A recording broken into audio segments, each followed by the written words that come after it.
અને 12 નંબરનું જે ચિત્ર દેખાય છે એ પણ માંસાહારીનું છે. એનું નામ છે રાજાસોરસ નર્મદાન્સિસ. હવે રાજાસોરસ નર્મદાન્સિસ આ ડાયનાસોર આખી દુનિયાના ડાયનાસોરનો કિંગ કહેવામાં આવે છે.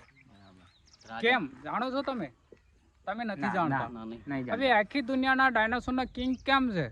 તો એના અવશેષો સિર્ફ ભારતમાં જ મળે છે, દુનિયામાં કોઈ પણ જગ્યાએ નથી મળતા. આખી દુનિયાના ડાયનાસોર કરતાં પણ એ વધારે ખૂંખાર છે, જેથી એને આખી દુનિયાના ડાયનાસોરના કિંગ કહેવામાં આવે છે અને આખી દુનિયામાં ફેમસ થયેલો ડાયનાસોર છે. આના અવશેષો આપણા ભારતમાં જ મળે છે, દુનિયામાં નથી મળતા. તો ખરેખર ભારતની પ્રજા અને ભારતની ગવર્મેન્ટના તો આના માટે ગૌરવ હોવું જોઈએ. બાકી મને કોઈની ઉપર કોઈ ગૌરવ દેખાતું નથી. બરાબર છે. કારણ કે આ અત્યારે આપણા અહીંયા બાલાસિનોર તાલુકાની અંદર જે રૈયોલી આવેલું છે એમાં જ છે. કહેવાનો મતલબ કે અહીંયા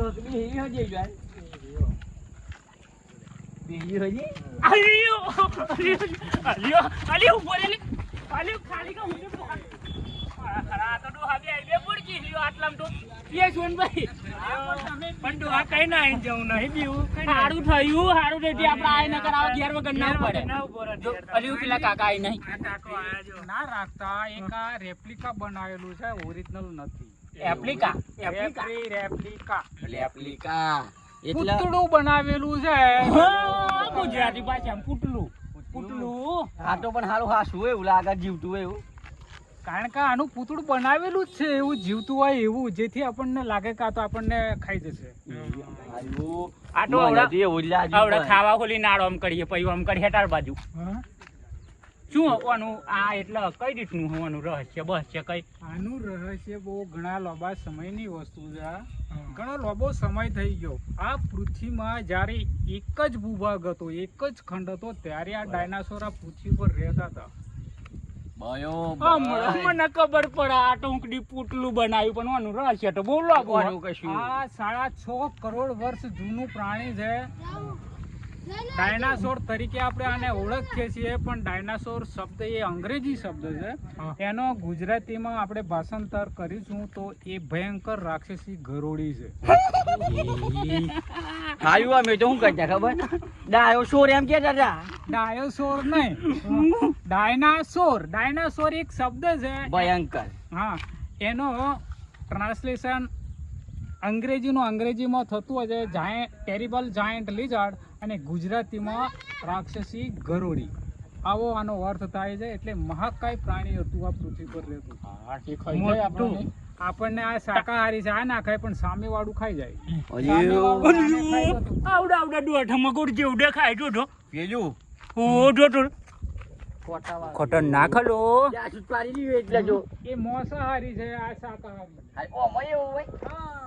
આપણે પેલું એક ભગત માણસ જગત જેવું આવું ભગત જગત તું નહીં ખોલું ને મારો ચોપડો નહીં ખોલું. મિશ્રાહારી એ હોય જો. હા, એ ખરો. એ મોસાઈ ખાતું તું અને ઘાસાઈ ખાતું તું. બહુ બધી બ્રાન્ડો.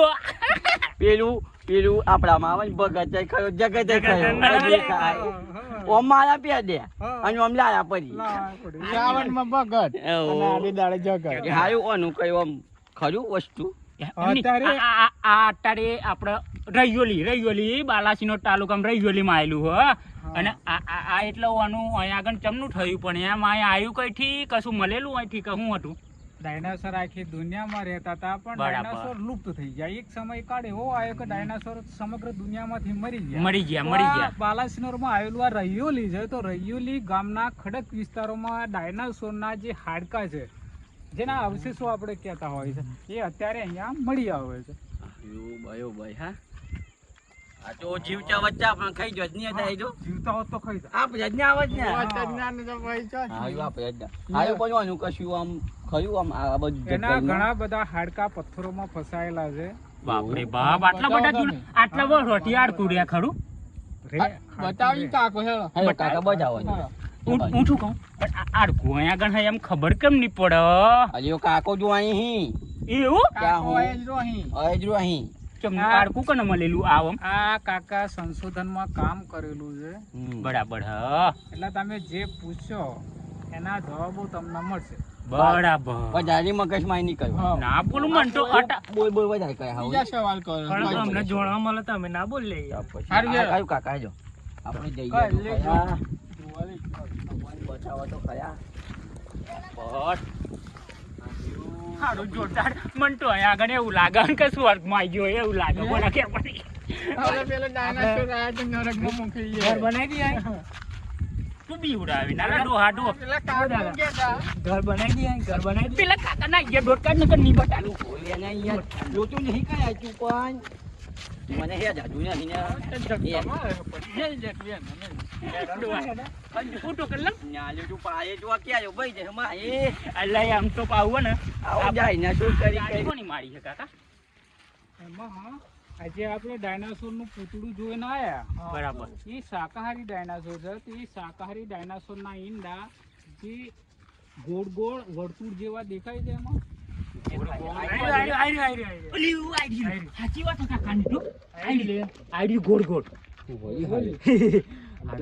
સંજી જોઈ લેજો પારી આપણો તો કેટલા વર્ષ જૂનું કીધું કાકાએ ભૂલી ગયો. 6.5 કરોડ વર્ષ જૂનું. 6.5 કરોડ વર્ષ જૂનું આપણને જોવા મળ્યું ધન્ય થઈ ગયા એ પાહુ રૈયોલી આપણા ઇલાકામાં બાલાસિનોર મળે ચા.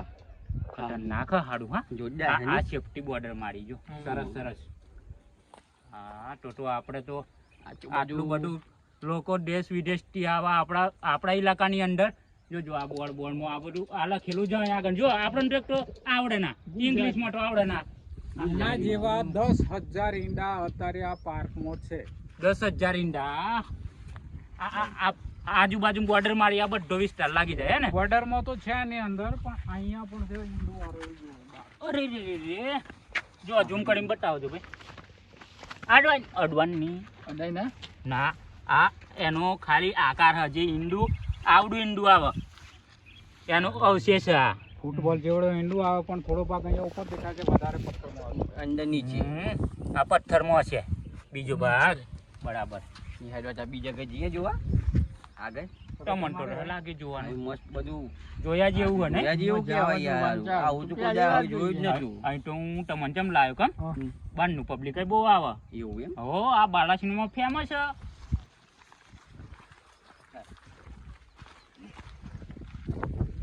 આમાં કઈ છે અવશેષ કાકા દેખાતા તમે અહીંયા ખબર તો પડે એવી જ નથી પણ હું તમને સમજાવું કે અહીંયા કઈ વસ્તુ છે ડાયનાસોરની. તો બરાબર જે માંસાહારી ડાયનાસોર છે જે સામે રેપ્લિકા એક પૂતળું બનાવ્યું સામેની સાઈડે છે હા માંસાહારીનું. જોઈ તો એ માંસાહારી ડાયનાસોરના ઈંડા અહીંયા છે ઓવલ શેપમાં છે એ Oval નાના છે જુઓ લંબગોળ છે દેખાય છે ને બરાબર બરાબર હા હા લંબગોળ તો આ માંસાહારી ડાયનાસોરના ઈંડા છે. બરાબર પેલાના ઈંડાનો ના અલગ છે હે ને પેલાના મોટી સાઈઝ છે થોડી. ઓલાના ગોળ છે આના લંબચોરસ છે લંબગોળ લંબગોળ બરાબર આગળ છે ને જો તો કાકા આ ચમની હોમાં હવે અહીંયા આપણે જોઈશું તો કેવી રીતે એની જાતે સમજી શકે એવી રીતે માહિતી અહીંયા બોર્ડ પર આપી દીધી આપેલી છે ફોટા અંગાતે છે જો પાર્ટ 1 ને પાર્ટ હવે 2 ફોટો નંબર 1 જુઓ અને ફોટો નંબર 2 જુઓ. 1 નંબરનો જે ફોટો છે એ એમાં જે ડાયનાસોરનું ખાડકું બતાવેલું છે ફોટામાં અહીંયા પથ્થરમાં કઈ જગ્યાએ છે આવી ગયું 1 નંબરનું સામે છે. આવું છે 2 નંબરનો ફોટો તમે જુઓ આની અંદર બે વસ્તુ છે એક આ રેડ કલરનો ગુસ્સો છે બીજો એક મટકુડા જેવો ત્રિકોણ આકારનો ભાગ છે તો એ પથ્થરમાં કઈ જગ્યાએ છે આ બાજુ મટકુડા જેવો આ છે આમ જ પૂરાયું હવે તમે પથ્થરમાં અવશેષો જોયા ડાયનાસોરના ઓરિજિનલ હાડકા છે જોયા ને રિયલ જોયા આ નેચરલ ફોર્મમાં અહીંયા પથ્થરોમાં ફસાયેલા છે આના વિશે બોર્ડ ઉપર માહિતી આપેલી છે તો એ ડાયનાસોરની બોડીમાં કઈ જગ્યાએ આવતા આ એના હાડકા છે આપણે ઓળખવાના હવે આપણે જોઈશું 1 નંબર વિશે તો એના વિશે લખ્યું છે આઉટક્રોપ નંબર 1 એમાં લખ્યું છે લેફ્ટ ઓલના સોરોપોડ એવું લખ્યું છે હવે સોરોપોડનો અર્થ આપણે ગુજરાતીમાં જાણીશું તો એ શાકાહારી થતું હોય છે લેફ્ટ એટલે ડાબુ તો ડાયનાસોરનું આગળના પગનું ડાબી સાઈડનું એક અલના છે હવે અલના કેવી રીતે તો આ એક એનિમલ છે અને માણસના હાથમાં અલના અને રેડિયસ એવા બે હાડકા આવતા હોય છે તો એ એક એનિમલ છે, તો એનો આગળનો પગ હાથ ગણવામાં આવે, જેથી અલના શબ્દનો ઉપયોગ કરેલો છે. તો એના આગળના પગનું ડાબી સાઈડનું આ અલના છે. હવે એના સ્કેલેટનમાં કઈ જગ્યાએ છે આપણે જોવું છે. તો એનો આગળનો ડાબી સાઈડનો પગ તમે જુઓ, આની અંદર વ્હાઈટ હાઇલાઇટ પાર્ટ કરેલો છે. આમાં અલના અને રેડિયસ બંને હાડકા બતાવેલા છે. તો ઉપરનો જે પાર્ટ દેખાય રેડિયસ છે અને નીચેવાળો અલના છે. તો આ જે શેપ દેખાય તમને, એવા જ શેપનું, શેપ એટલે આકાર, અહીંયા જે આકાર દેખાય છે એવા આકારનું હાડકું અહીંયા દેખાય છે ડાયનાસોરનું. હા દેખાય છે તો એ એનું અલના છે. હવે ફોટો નંબર આપણે 2 જોઈશું. તો ફોટો નંબર 2માં એક રેડ કલરનો ગુઠવો છે, બીજા નંબરમાં એક મધપુડા જેવો ત્રિકોણાકારનો ભાગ છે. એના વિશે આપણે બોર્ડમાં જોઈશું આઉટક્રોપ 2. એમાં 2 વિભાગ આપેલા છે, A અને B. હવે અહીંયા પથ્થરમાં રેડ કલરનો જે ગુટકો દેખાય છે એના વિશે અહીંયા એ વિભાગમાં લખ્યું છે ડોર્સલ વર્ટેબ્રા સેન્ટ્રમ એવું લખેલું છે. તો અહીંયા આ ડાયનાસોરના કંકાલ તંત્રમાં જોઈશું આપણે ડાયનાસોરનું મિડલ સ્પાઇનલ એટલે કરોડરજ્જુનો મધ્ય ભાગ. આ મધ્યભાગમાં જે ડોર્સલ વર્ટેબ્રા આવતા હોય છે, વર્ટેબ્રા એટલે મણકા કરોડરજ્જુના, એમાંનો એક મણકો છે આ છે. બરાબર. જ્યારે બીજા નંબરમાં જોઈશું બી વિભાગમાં લખ્યું છે ટ્રાન્સવર્સ પ્રોસેસ ડોર્સલ વર્ટેબ્રા એવું લખેલું છે. તો એના વિશે આપણે પથ્થરમાં અહીંયા જોઈ લીધું છે. તો અહીંયા કંકાલમાં જોઈશું એનું નેક સાઇડ એટલે ડોક. એની ડોકમાં ટ્રાયેંગલ ટાઈપના જે મણકા દેખાય છે એમાંનો આ એક મણકો છે.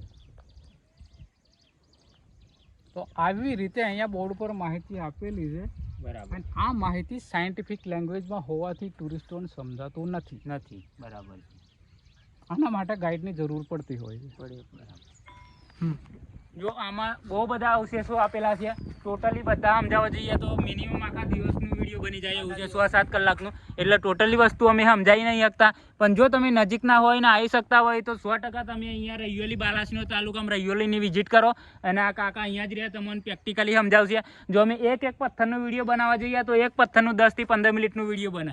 ટોટલી પથ્થર અમે નહીં બતાવી શકતા, પણ જે 1-2 પથ્થર તમને બતાવ્યા એ ટાઈપના અવશેષો ટોટલી અલગ બધા જે બોર્ડ મારેલા, ટોટલી બોર્ડની અંદર જે આલેલા છે એ બધા અલગ ડાયનોસોરના અલગ અવશેષ છે. તો એ ટાઈપનું તમને સમજાવજે તો વિડીયોની અંદર બહુ લોંગ થઈ જશે. એટલે તમને 1-2 અમે જે પ્રેક્ટિકલી તમને વિડીયોની અંદર બતાવીએ અહીં, જાતે જો તમે આવી શકતા હોય તો વેલકમ, અહીંયા રૈયોલીની અંદર આવો અને આવીને જાતે તમે પ્રેક્ટિકલી જુઓ. બરાબર. ચલો કાકા, બીજું કયું છે આપણે અહીંયા? તો અહીંયા આપણે જોઈશું તો આપણી સમક્ષ જી બોર્ડ 14 નંબરનું દેખાય છે. જી બોર્ડ 14. હા, એની અંદર લખ્યું છે સ્કેપ્યુલા કોરાકોઇડ એવું પણ લખ્યું છે. અને બોર્ડ ઉપર એ જે હાડકું છે એનો ફોટો આપેલો છે. આ છે. બરાબર. હવે સ્કેપ્યુલા કોરાકોઇડ એવું લખ્યું છે પણ એનો મિનિંગ છે શોલ્ડર બોન અને ગુજરાતીમાં ખભાનું હાડકું. હા, તો એનિમલના જે શોલ્ડર બોન છે એ હંમેશા સ્ટ્રેટ હોય છે, એકદમ સીધા હોય છે. એનો આ ભાગ છે. બરાબર. જ્યારે હ્યુમન એટલે માણસોના શોલ્ડર બોન ટ્રાયેંગલ હોય છે. તો અહીંયા પથ્થરમાં તમે જુઓ જે બોર્ડમાં ફોટો આપેલો છે હાડકાનો, એ હાડકું પથ્થરમાં તમે જુઓ અહીંયા આખું છે, આખું મોટું છે. આ જો તમે જુઓ અહીંયાથી તો એ આખું છે. બરાબર છે કાકા.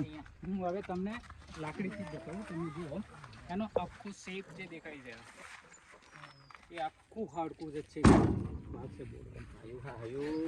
આખું હાડકું દેખાયું ને, આખું હાડકું. હવે હાડકા ઓળખવા હોય તો હંમેશા હાડકા ઉપર ફાઈબર લાઈન હશે અને દાણા જેવા પોરસ હશે. દેખાય છે એવું? દેખાય છે. હા, એવું હોય તો જ હાડકું, નહીં તો હાડકું. બરાબર છે. તો રિયલ અત્યારે આપણા આ હાડકું અંદર પથ્થરની અંદર દબાયેલું છે અને રિયલમાં કહેવાનો મતલબ કે આ ખાલી શેપ નથી, કહેવાનો મતલબ હાડકું અંદર પથ્થરની અંદર જ છે, જે ઉપરથી દેખાય. અંદર કેમ ફસાઈ ગયેલા છે? હા, તો જ્યારે ત્યારે જે તે કઈ ઘટના બની એ સમયે જે વસ્તુ જમીનની અંદર દટાઈ ગઈ. બરાબર. હવે દટાઈ જતા જે લાવા હતો એ ધીરે ધીરે ઠંડો પડતો હોય ને એની સાથે કન્વર્ટ થયેલી વસ્તુ એ ધીરે ધીરે કૂક થતી હોય છે. અને કૂક થયા પછી એને કોઈ તત્વ મળતું ના હોય, 10,000 વર્ષ સુધી દબાયેલું રહેતું હોય, જેથી પેટ્રીફાઈડ થતું. પેટ્રીફાઈડ એટલે ફોસિલાઇઝ થવું, જેના કારણે આ હાડકા જે છે એ બચેલા છે. આગળ તો આમ તો જોવા જઈએ તો બહુ બધા અવશેષો છે. અત્યારે અહીંયા આપણે જોઈશું તો આ એક ઇન્ડિયાનું ધરોહર પણ છે અને ડાયનાસોર કબ્રસ્તાન પણ છે. કબ્રિસ્તાન છે. હવે સામે બે ચિત્રો છે માંસાહારી ડાયનાસોરના. બરાબર. દેખાય છે એમાં તમને તફાવત દેખાય કોઈ? હા. બંનેમાં તફાવત દેખાય છે ને? હા, હા. હો. 13 નંબરનું જે ચિત્ર છે એ માંસાહારી ડાયનાસોર છે. એનું નામ છે, આ ગામના નામ પરથી નામ આપ્યું છે, રાયોલીસોરસ ગુજરાત નર્મદાન્સિસ. નર્મદા. અને 12 નંબરનું જે ચિત્ર દેખાય છે એ પણ માંસાહારીનું છે. એનું નામ છે રાજાસોરસ નર્મદાન્સિસ. હવે રાજાસોરસ નર્મદાન્સિસ આ ડાયનાસોર આખી દુનિયાના ડાયનાસોરનો કિંગ કહેવામાં આવે છે. કેમ જાણો છો તમે? તમે નથી ના, જાણતા. ના, નહીં. નહીં હવે જાણતા. આખી દુનિયાના ડાયનાસોરના કિંગ કેમ છે? તો એના અવશેષો સિર્ફ ભારતમાં જ મળે છે, દુનિયામાં કોઈ પણ જગ્યાએ નથી મળતા. આખી દુનિયાના ડાયનાસોર કરતાં પણ એ વધારે ખૂંખાર છે, જેથી એને આખી દુનિયાના ડાયનાસોરના કિંગ કહેવામાં આવે છે અને આખી દુનિયામાં ફેમસ થયેલો ડાયનાસોર છે. આના અવશેષો આપણા ભારતમાં જ મળે છે, દુનિયામાં નથી મળતા. તો ખરેખર ભારતની પ્રજા અને ભારતની ગવર્મેન્ટના તો આના માટે ગૌરવ હોવું જોઈએ. ગૌરવ હોવું બાકી જોઈએ. મને કોઈની ઉપર કોઈ ગૌરવ દેખાતું નથી. નથી. બરાબર છે. કારણ કે આ અત્યારે આપણા અહીંયા બાલાસિનોર તાલુકાની અંદર જે રૈયોલી આવેલું છે એમાં જ છે કહેવાનો મતલબ કે અહીંયા એ કયું છે 12 નંબર ને? 12 નંબર એનું નામ છે રાજાસોરસ નર્મદાન્સિસ. ડાયનાસોરનો રાજા. રાજા. હવે રાજાસોરસ નર્મદાન્સિસ એવું નામ કેમ આપવામાં આવ્યું છે? કે ઇન્ડિયન અને સાયન્ટિફિક નામ રાખવામાં આવ્યું છે. હવે એનો જે માથાનો ભાગ છે રાજાના મુકુટ જેવો છે, જેના કારણે રાજા સાથે એને સરખાવ્યું છે. જ્યારે જુરાસિક પીરિયડ ચાલતો, ડાયનાસોર પૃથ્વી પર રહેતા હતા, એ સમયે એમપીથી ગુજરાત સુધીનો તમામ એરિયા એ નર્મદા વેલી બેઝિક એરિયા હતો. તો આ ડાયનાસોર નર્મદા કિનારે રહેતા હતા, જેના કારણે રાજા અને નર્મદા રિવર સાથે સરખાવીને આનું નામ આપ્યું છે રાજાસોરસ નર્મદાન્સિસ. અહીંયા આખું પૃથ્વીનું રહસ્ય તારા માણસ હતા કે પછી ડાયનોસરનું રાજ હતું, કઈ રીતે હતું? હવે આપણે જોઈશું તો અર્થ ક્રિએશન સમયકાળ 3.54 બિલિયન યર્સનો છે, જે પહેલી જોઈ કેરા તરીકે ઓળખવામાં આવે છે. આની અંદર 6 પીરિયડ છે, પરંતુ ફર્સ્ટ પીરિયડ કેમ્બ્રિયન પીરિયડ છે. કેમ્બ્રિયન પીરિયડમાં સર્વપ્રથમ જીવો પેદા થયા હતા પૃથ્વી ઉપર. બરાબર. તો સર્વપ્રથમ જીવો પેદા થયા એમાં એમ્ફીબિયન. એમ્ફીબિયન એટલે એ અંગ્રેજી શબ્દ છે, તમને ખબર નહીં પડે. આપણે ના પડે. ગુજરાતીમાં હું તમને કહું, એમ્ફીબિયન એનો મિનિંગ છે દેડકો. દેડકો. સર્વપ્રથમ પૃથ્વી પર જીવ પેદા થયો હોય તો દેડકો, દેડકો. જે પાણીમાં પણ રહેતો હતો અને જમીન ઉપર પણ રહેતો હતો. તો આ સમયકાળ વખતે જે કંઈ જીવો પેદા થયા એ નાશ પામ્યા. ત્યાર પછી ફરીથી પૃથ્વી પર આવા જીવો પેદા થયા, એ પણ નાશ પામ્યા. અને ત્યાર પછીનો બીજો એક યુગ આવે છે મેસોઝોઇક એરા. મેસોઝોઇક એરા એ 3 વિભાગમાં વહેંચાયેલું છે: ટ્રાયસિક, જુરાસિક અને ક્રેટેશિયસ. તો ટ્રાયસિક પીરિયડમાં ડાયનાસોરની ઉત્પત્તિ થાય છે. જુરાસિક પીરિયડમાં ડાયનાસોરનો વિકાસ થાય છે, અને વિકાસ થતાં આ ડાયનાસોર સમગ્ર દુનિયામાં રહે છે. આ સમયે પૃથ્વીનો એક જ ભૂભાગ હતો, જેને અંગ્રેજીમાં કહેવાય છે કે એની વન લેન્ડ માસ પેન્જિયા. પેન્જિયા નામે એક જ ભૂભાગ હતો, અને એ સમયે ડાયનાસોર આખી દુનિયામાં રહેતા હતા. આ ડાયનાસોર પૃથ્વી પર 16 કરોડ વર્ષ સામ્રાજ્ય ભોગવેલું છે. ત્યાર પછીનો ક્રેટાસિયસ પીરિયડ આવે છે. ક્રેટાસિયસ પીરિયડના અંતિમ ભાગમાં ડાયનાસોરનો અંત આવી જાય છે. હવે કેમ અંત આવે છે તમે જાણતા હોય તો કહેશો? ના, નહીં જાણતા. તમે નથી જાણતા. તો ક્રેટાસિયસ પીરિયડમાં એક એવી મહાન ઘટના પૃથ્વી સાથે બને છે કે જે આકાશમાંથી ખરતો તારો, જેને આપણે ઉલ્કા કહેતા હોય છે, આવો ખરતો તારો પૃથ્વીની સાથે ટકરાય છે અને પૃથ્વીને બ્લાસ્ટ કરી નાખે છે. જ્યારે એ પૃથ્વી સાથે ટકરાયો ત્યારે એનું જે ટેમ્પરેચર હતું એ 32,000 હતું, જેના કારણે આખી દુનિયા હીટ થઈ ગઈ, અને આના જ કારણે સમગ્ર જીવસૃષ્ટિ નાશ નાશ પામી. પામી ગઈ. હવે આ જે તારો ટકરાયો ત્યારે એની જે સ્પીડ હતી 1 સેકન્ડમાં 26 કિલોમીટરની ગતિથી એ પૃથ્વી સાથે ટકરાયેલો, અને એ પૃથ્વીના પેટાળમાં 25 કિલોમીટર સુધી ઊંડાઈએ પહોંચી ગયેલો છે. હવે આનું લોકેશન આપણે જોઈશું તો એ અમેરિકામાં આવેલું જે મેક્સિકો ગુલ્ફ, મેક્સિકો બોલ. જે આખું લોકેશન છે ચિક્સુ ક્લબ ક્રેટર, એ જગ્યાએ આ તારો ટકરાયેલો, જે અત્યારે એક મોટો ઓશન એટલે કે સમુદ્ર બની ગયેલો છે, આખો ખાડો પડી ગયો છે. આખો ખાડો પડી ગયેલો છે. તો એ આની જગ્યા છે, અને આના જ કારણે પૃથ્વી ઉપર લાખો વર્ષો સુધી અંધારપટ છવાઈ જાય છે, અને આના જ કારણે એ સમયે સમગ્ર જીવસૃષ્ટિનો નાશ નાશ થઈ જાય છે. બરાબર. આજુબાજુ આ કોની ઉજવણી જઈએ આપણે તો. કોને હારું? આ કોને એવું, પણ આ ડાયા ભાઈ ખરા ને, ત્યાં વન ડાયા ભાઈ હા. નોલેજ સુરીમાં વિદેશ વાળા આવે ને એમને ના ખબર હોય એવું નોલેજ છે બોલો આખો ઇતિહાસ ખબર છે એમને અયો મને તો યાદ જ ના રહ્યું બોલ. અને આપણે તો આમ તો બનાવવા જઈએ ને તો ડાયા ભાઈ જોડે ત્રણ દાડા ઊંઘી રહેવું પડે નહીં અહીં જ આવું. આ તો હજુ લોબો ઇતિહાસ છે પણ આપણે હેડો હેડો તો હજી હેડો હજુ તો આ તો ઓરિજિનલ અહીં હા જૂટ ને આ મ્યુઝિયમ ને બાકી હે જંગલમાં જાવા જંગલમાં જાવા